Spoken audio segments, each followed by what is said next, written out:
नमस्कार शेतकरी मित्रांनो, आज 20 एप्रिल 2024 शनिवार।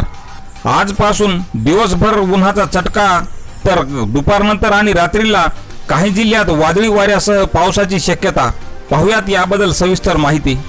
सध्या राज्यात उन्हाचा चटका वाढला असताना तर काही ठिकाणी ढगाळ वातावरणासह पाऊस पडत आहे, तर काही ठिकाणी गारपिटीची शक्यता वर्तवण्यात आलेली आहे। हवामान विभागाने आजपासून पुढील 3 दिवस विविध ठिकाणी गारपीट तर काही ठिकाणी अवकाळी पावसाची शक्यता वर्तवली आहे।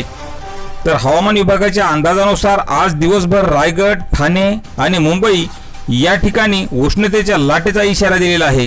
तर दुपारनंतर आणि रात्रीला नाशिक, धुळे, नंदुरबार, जळगाव, छत्रपती संभाजीनगर, अहिल्यानगर, सोलापूर, धाराशिव, लातूर, नांदेड, यवतमाळ, वर्धा, चंद्रपूर आणि गडचिरोली या जिल्ह्यात काही ठिकाणी हलक्या पावसाचा अंदाज हवामान विभागाने वर्तवलेला असून उद्याही पावसाचे वातावरण कायम राहील अशी शक्यता हवामान खात्याने आज वर्तवली। तर अशाच माहितीसाठी चॅनलला सबस्क्राइब करा। धन्यवाद।